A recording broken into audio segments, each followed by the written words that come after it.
Bismillahirrahmanirrahim. Pada pertemuan kali ini, saya akan membahas materi tentang proses Islamisasi yang terjadi di Nusantara, yang dalam hal ini Nusantara sebagaimana dimaksud adalah Indonesia. Sebuah proses pengislaman yang bermula sekitar abad ke-7 Masehi dan dipercaya oleh sebagian kalangan masih berlangsung hingga era modern dengan aneka corak dan ragamnya. Adapun penggunaan istilah Nusantara pada pembahasan kita pada saat ini adalah merujuk pada istilah yang menggambarkan wilayah kepulauan Indonesia yang pada ketika itu masih terdiri atas sejumlah kerajaan besar maupun kecil, semisal Sriwijaya, Sunda, Tanjung Pura, dan lain-lain. Proses Islamisasi yang ada di Nusantara di masa lalu tidak dapat dilepaskan dari adanya jalur perdagangan internasional yang terjadi antar sesama negara di benua Asia. Pada gambar ini bisa dilihat bahwa di zaman yang sama ada kerajaan Sriwijaya, Chola, dinasti Tang, dan Rashidin yang memberikan kontribusi yang signifikan terhadap perdagangan antara orang-orang di Nusantara dengan orang-orang di luar negeri sana. Jadi kalau kita lihat berdasarkan proses Islamisasinya, maka jalur perdagangan internasional ini yang terjadi antar sesama negara di benua Asia yang sudah terbentuk ratusan atau bahkan mungkin ribuan tahun lamanya, secara tegas telah menghubungkan wilayah Nusantara dengan negara-negara asing, khususnya Arab, India, dan Cina. Di masa lalu, para pedagang Muslim yang datang ke Nusantara tidak hanya membeli hasil bumi dari para pengepul maupun dari para pedagang lokal yang ada di sekitar pelabuhan. Mereka juga tidak segan untuk masuk ke wilayah-wilayah pelosok dalam rangka menemukan produk-produk berkualitas dengan harga yang bersaing. Jadi tidak jarang di antara para pedagang Muslim ini harus tinggal beberapa lama di wilayah yang ia kunjungi. Selain untuk menunggu arus angin, ya, yang dapat meniup layar kapal mereka hingga ke tujuan selanjutnya, ataupun sekedar kembali ke kampung halaman dengan membawa hasil dagangannya.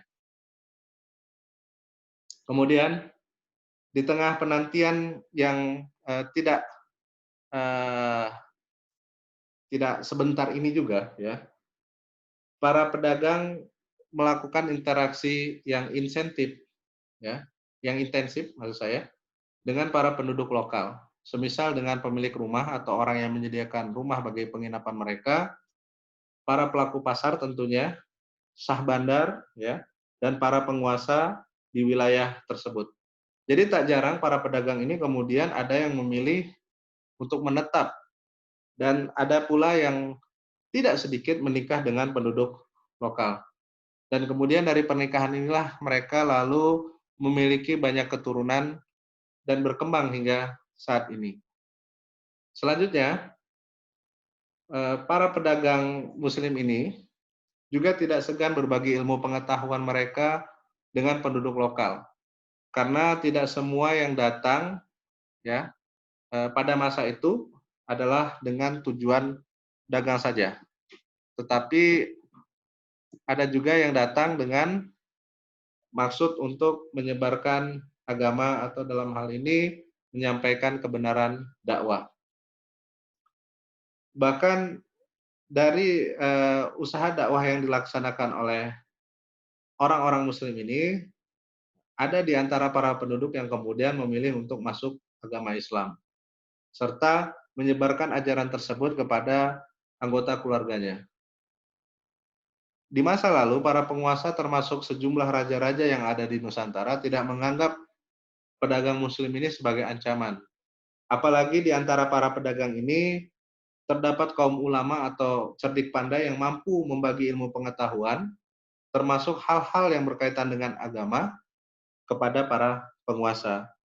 Jadi tidak mengherankan jika muncul beberapa catatan sejarah tentang orang-orang Arab yang diberikan tanah untuk tempat tinggal, dan ada pula yang sampai dinikahkan dengan para keturunan raja, termasuk tidak sedikit pula yang kemudian diangkat menjadi pejabat istana. Melalui proses inilah Islamisasi semakin berkembang dan orang perorangan sampai kemudian berkembang lagi ke lembaga pendidikan, sebagaimana yang tampak di Indonesia saat ini. Jadi kalau kita melihat penjelasan yang tadi kita sampaikan, maka dapat disimpulkan bahwa perdagangan, politik, ya, lalu pernikahan, dan juga pendidikan adalah beberapa cara atau metode dari proses Islamisasi yang terjadi di Nusantara. Baik, demikian yang bisa saya sampaikan pada pertemuan kita kali ini. Semoga bermanfaat dan saya akhiri dengan wassalam.